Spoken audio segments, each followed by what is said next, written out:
Unsaturated monocarboxylic acids. असंतृप्त monocarboxylic अम्ल alkene तथा एल्काइन के कार्बोक्सिलिक अम्ल व्युत्पन्न है। ये एल्किन तथा एल्काइन के हाइड्रोजन परमाणु का COOH समूह से प्रतिस्थापित करने पर बनते हैं। एल्किन के कार्बोक्सिलिक अम्ल का सामान्य सूत्र CnH2n-1 COOH और एल्काइन के कार्बोक्सिलिक अम्ल का सामान्य सूत्र CnH2n-3 COOH होता है। इनका IPH नाम देने के लिए द्विबंध या त्रिबंध एवं कार्बोक्सिलिक समूह युक्त कार्बन परमाणु की दीर्घतम श्रृंखला का चयन करते हैं। COOH समूह के कार्बन परमाणु को संख्या 1 देते हैं और इसके सापेक्ष द्विबंध या त्रिबंध की स्थिति को नाम में दर्शा देते हैं। जैसे ये यौगिक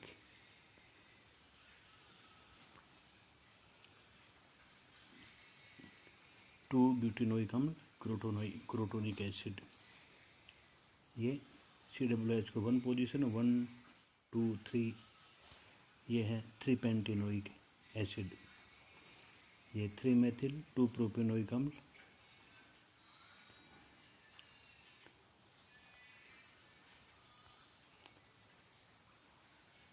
और ये है प्रोपाइनोइक अम्ल। इनको बनाने की विधियाँ। पहली विधि है नोवेल्जिन अभिक्रिया। एल्डिहाइड एवं कीटोन अभिक्रियाशील मेथिलीन समूह युक्त यौगिकों जैसे मेलोनिक एस्टर, एथिल एसीटोएसीटेट एवं एथिल साइनोएसीटेट के साथ दुर्बल कार्बनिक क्षार की उपस्थिति में अभिक्रिया कर लेते हैं। प्राप्त उत्पाद का जल अपघटन करके गर्म करने पर अल्फा बीटा असंतृप्त अम्ल प्राप्त होते हैं।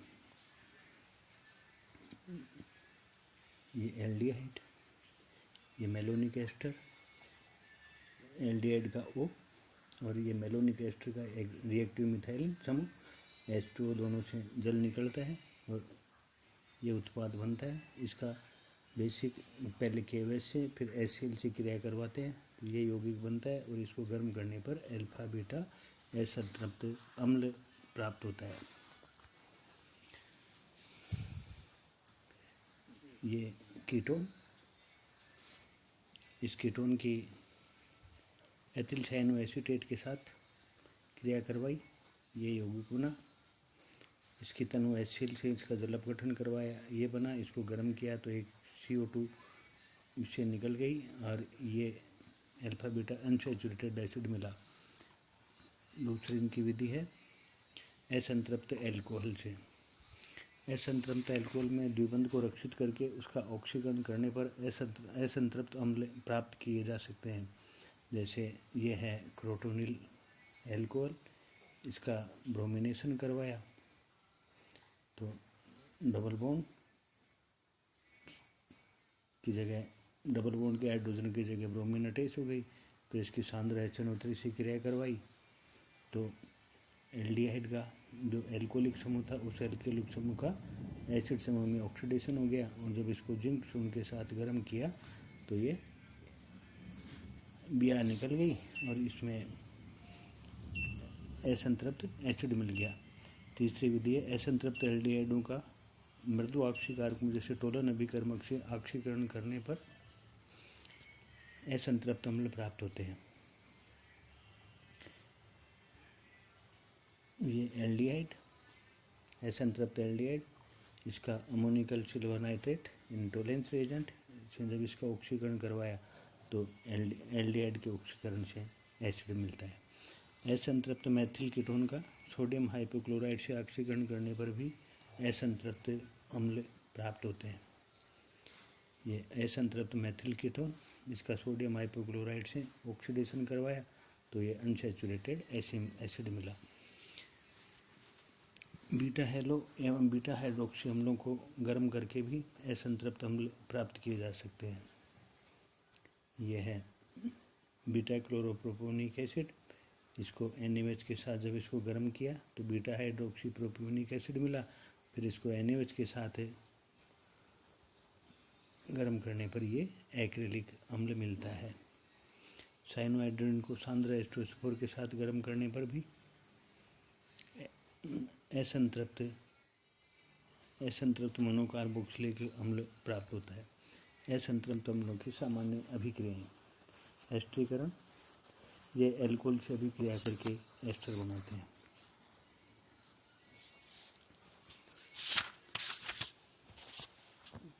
लवण बनाना, ये धातुओं के साथ अभिक्रिया करके उनके लवण बनाते हैं। क्षार के साथ अभिक्रिया, जब असंतृप्त अम्लों को क्षार के साथ उबाला जाता है तो द्विबंध का स्थानांतरण इस प्रकार होता है कि अल्फा बीटा असंतृप्त अम्ल बन जाता है। ये असंतृप्त अम्ल, इसको जब क्षार के साथ उबाला तो ये अल्फा बीटा असंतृप्त अम्ल में कन्वर्ट हो जाता है। इनका अपचयन, अल्फा बीटा असंतृप्त अम्लों के एस्टरों का बुओ ब्लांक अपचयन यानी सोडियम और एथेनॉल या सोडियम बोरोहाइड्रोड मेथेनॉल की अधिकता के साथ अपचयन करने पर संतृप्त एल्कोहल प्राप्त होते हैं। असंतृप्त अम्ल, इसका सोडियम एथेनॉल बुओ ब्लांक या NaBH4 मेथेनॉल से जब इसका अपचयन करवाया जाता है तो संतृप्त एल्कोहल प्राप्त होता है। इसका लिथियम एल्यूमिनियम हाइड्राइड से अपचयन पर एस्टर के केवल एस्टर समूह का अपचयन होता है। द्विबंध और असंतृप्त एल्कोहल द्विबंध का नहीं होता है और असंतृप्त एल्कोहल बनते हैं। जब LiAlH4 से अपचयन करवाया जाता है तो द्विबंध का अपचयन नहीं होता है, केवल एस्टर समूह का ही अपचयन होता है और ये असंतृप्त एल्कोहल प्राप्त होता है। सभी असंतृप्त अम्ल उत्प्रेरित हाइड्रोजनीकरण पर संतृप्त अम्ल बनाते हैं, अर्थात द्विबंध का हाइड्रोजनीकरण हो जाता है। नेक्स्ट इनके रिएक्शन है हाइड्रोजन हैलाइड अम्लों से। अल्फा बीटा या बीटा गामा असंतृप्त अम्लों की HX से अभिक्रिया पर हैलोजन परमाणु उस असंतृप्त कार्बन परमाणु पर जुड़ता है जो COOH समूह से दूरस्थ होता है। ADP के एक्रिलिक अम्ल में HX का योग मार्कोनिकॉफ नियम के विपरीत होता है। ये एक्रिलिक अम्ल, इससे जब HCl का योग करवाया तो मार्कोनिकॉफ नियम क्या कहता है कि हाइड्रोजन वहाँ जाता है जहाँ ऑलरेडी हाइड्रोजन उपस्थित हो।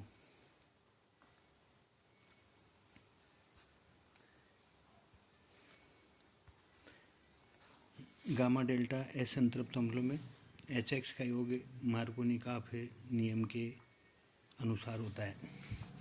हाइपोक्लोरस अम्ल से अभिक्रिया, अल्फा बीटा या बीटा गामा असंतृप्त अम्ल हाइपोक्लोरस अम्ल के साथ अभिक्रिया कर लेते हैं। तनुक्षारकीय केमेनोफोर से ऑक्सीकरण, इनका तनुक्षारकीय केमेनोफोर से ऑक्सीकरण करने पर डाईहाइड्रोक्सी एल्केनोइक एसिड बनते हैं। ये असंतृप्त एसिड, ये तनु क्षारीय एल्केलाइन के एमोनोफोर और ये बनता है डाईहाइड्रोक्सी एल्केनोइक एसिड। अल्फा बीटा असंतृप्त अम्लों के एस्टर एलिफेटिक डाईएजो यौगिकों से अभिक्रिया करके पायरेजोलिन व्युत्पन्न बनाते हैं।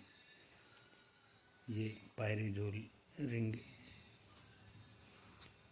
अल्फा बीटा असंतृप्त अम्लों का निम्नीकरण, अल्फा बीटा अम्लों के एमाइड के मेथेनोलिक विलेन की अभिक्रिया सोडियम हाइपोक्लोराइड के क्षारीय विलेन से करने पर यूरिथेन बनते हैं, जो अम्लीय विलेन में जल अपघटन पर एल्डिहाइड बनाते हैं।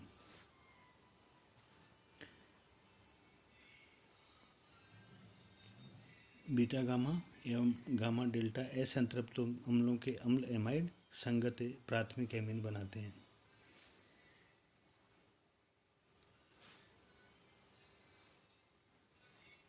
ये बीटा गामा, ये संगत प्राथमिक एमीन। गामा डेल्टा एवं डेल्टा एप्सिलॉन असंतृप्त अम्ल सांद्र एस्टरोसपोर के साथ गर्म करने पर क्रमशः गामा एवं डेल्टा लैक्टोन बनाते हैं। तो गामा डेल्टा से अधिक रिंग होने पर ये गामा एवं डेल्टा लैक्टोन बनाते हैं। सिंपलेस्ट एग्जाम्पल एक्रिलिक अम्ल 2-प्रोपेनोइक अम्ल। असंतृप्त अम्ल बनाने की सामान्य विधियों के अतिरिक्त इसका औद्योगिक संश्लेषण निम्न प्रकार से किया जा सकता है। एसिटिक एसिड है, एसिटिक एसिड का ताप गठन करवाया तो कीटीन बना। इस कीटीन की HCHO से फॉर्मल्डिहाइड से अभिक्रिया करवाई तो ये बना। फिर इस यौगिक की जब H3PO के साथ क्रिया करवाते हैं तो एक्रिलिक अम्ल बनता है। जब इसकी ROH एल्कोहल और एसिड के साथ सांद्र H2S के साथ करवाते हैं तो ये एल्किल एक्रिलेट बनाता है। क्रोटोनिक अम्ल तथा आइसोक्रोटोनिक अम्ल। क्रोटोनिक अम्ल तथा आइसोक्रोटोनिक अम्ल एक दूसरे के ज्यामितीय समअवयव हैं। दोनों ही 2-ब्यूटेनोइक अम्ल हैं। क्रोटोनिक अम्ल विपक्ष समअवयव जबकि आइसोक्रोटोनिक अम्ल समपक्ष समअवयवी है। इनकी संरचनाएं इस प्रकार से प्रदर्शित की जा सकती है। ये समपक्ष आइसोक्रोटोनिक अम्ल और क्रोटोनिक अम्ल है विपक्ष। क्रोटोनिक अम्ल आइसोक्रोटोनिक अम्ल की अपेक्षा अधिक स्थायी है। क्रोटोनिक अम्ल को 100 डिग्री सेंटीग्रेड ताप पर गर्म करने पर यह आइसोक्रोटोनिक अम्ल में बदल जा सकता है। क्रोटोनिक अम्ल को निम्नलिखित विधियों द्वारा बनाया जा सकता है। पहली विधि है बीटा हाइड्रोक्सी ब्यूटारिक अम्ल को NaOH के साथ गर्म करने पर।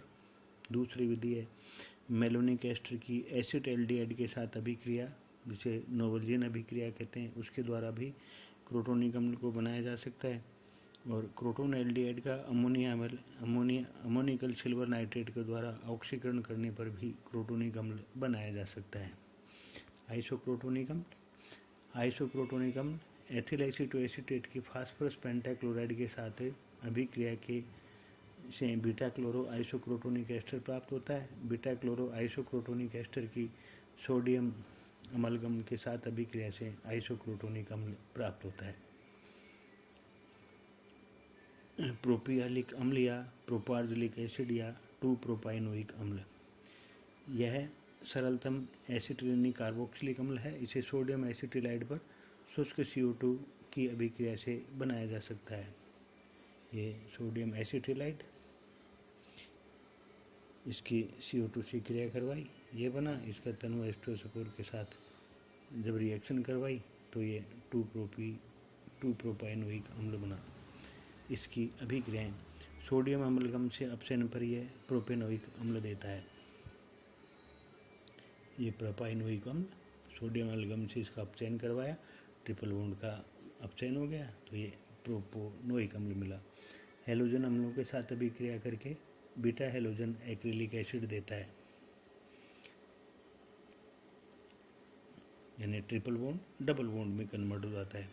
यह अमोनिकल सिल्वर नाइट्रेट के साथ है सिल्वर लवण और अमोनिकल क्यूप्रस क्लोराइड के साथ है क्यूप्रस लवण बनाता है। सूर्य के प्रकाश के संपर्क में यह बहुलकीकृत होकर ट्राइमेजिक अम्ल बनाता है। यह जो एक ट्राई कार्बोक्सिलिक जो बेंजीन 135 ट्राई कार्बोक्सिलिक अम्ल है। सूर्य के प्रकाश में ये ट्राइमेजिक अम्ल बेंजीन 135 ट्राई कार्बोक्सिलिक अम्ल